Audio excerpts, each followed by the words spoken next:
Welcome back to Macro Golf YouTube. Today we are talking about the backswing, and we're talking about 3 movements that you can do from home to increase the turn and get this big, nice, big, tall back turn in your backswing. So 3 things that you can do from home to help get that bigger backswing. If you're new here, it'd be great for me if you hit the subscribe button. And then for all of you watching this video, as soon as you see something that you like or something that you didn't know and is new information for you, it'd be great if you hit that like button. And always remember, if you've got any questions, you can drop them in the comments box below. So let's just talk a little bit about the golf backswing, and we're going to kind of divide it into 3 elements. So we're going to first of all talk about this hip. So as a right-handed golfer, we really want to get good internal rotation of this right hip, good external rotation of this left hip, and then we want to be talking about the thoracic spine. So we want to get in this big turn from the shoulders as well. But then also we want to be able to get these arms up and above our head to really get this kind of Dustin Johnson style big turn. So 3 elements we're going to look at today is hips, thoracic spine, and arm overhead. All right, so they're the 3 areas we're going to be targeting today. So we're going to be thinking hip mobility, thoracic spine mobility, and arm overhead mobility. So we're looking at the lats and the shoulders. All right, 3 things we're going to go for today, and I guarantee all 3 of these movements you can do from home, in front of your TV, starting today. So let's talk about the first one. We're going to talk about the hips first.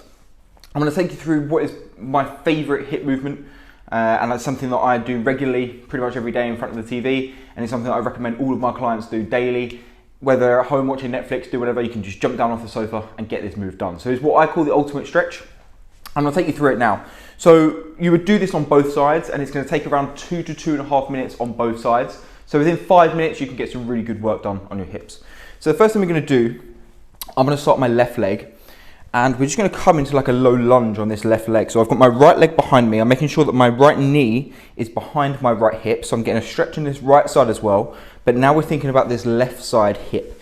So the first thing I'm going to do is keep my left foot completely flat on the floor. I can hold it if I want to. And I'm just going to move around in this position. And what you'll notice is I don't stop moving throughout this whole period of time. So I'm just touching this end range, touching the side.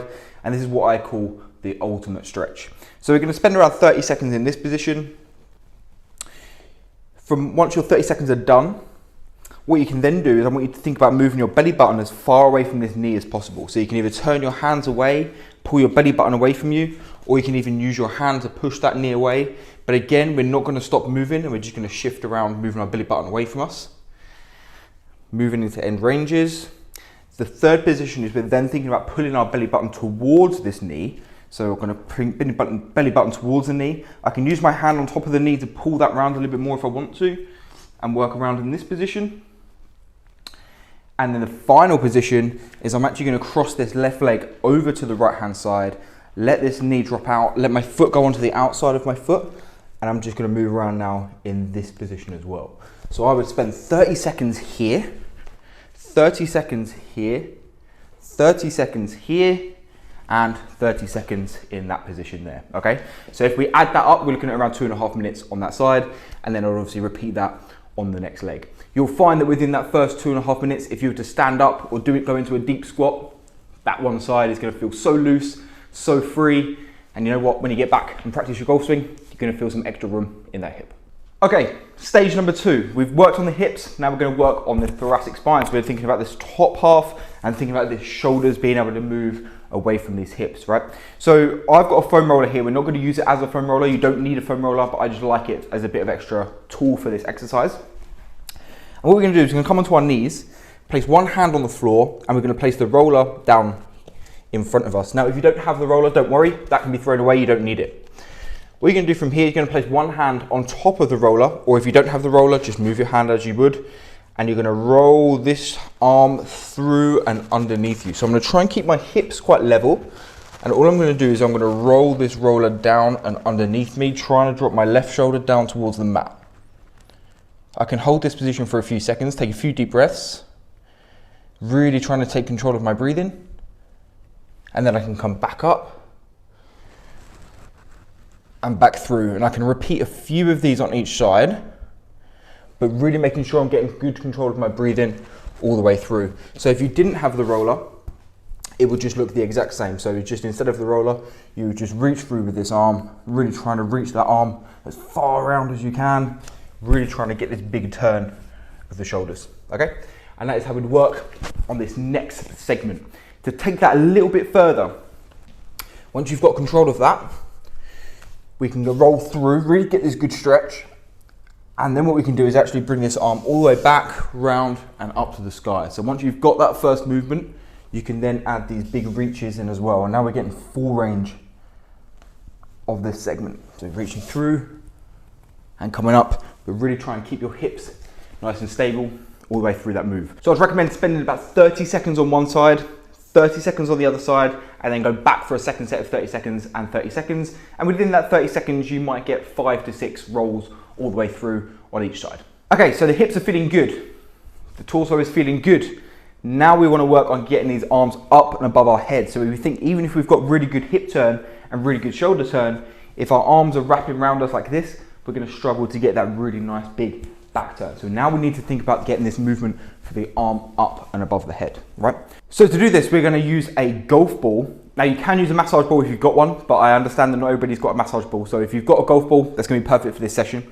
And what we're going to do is we're going to place this golf ball just in the top of our back here. So if you think where the spine is, you're going to come a few centimeters away from the side of the spine, and you're going to place the ball in a nice meaty spot here, right?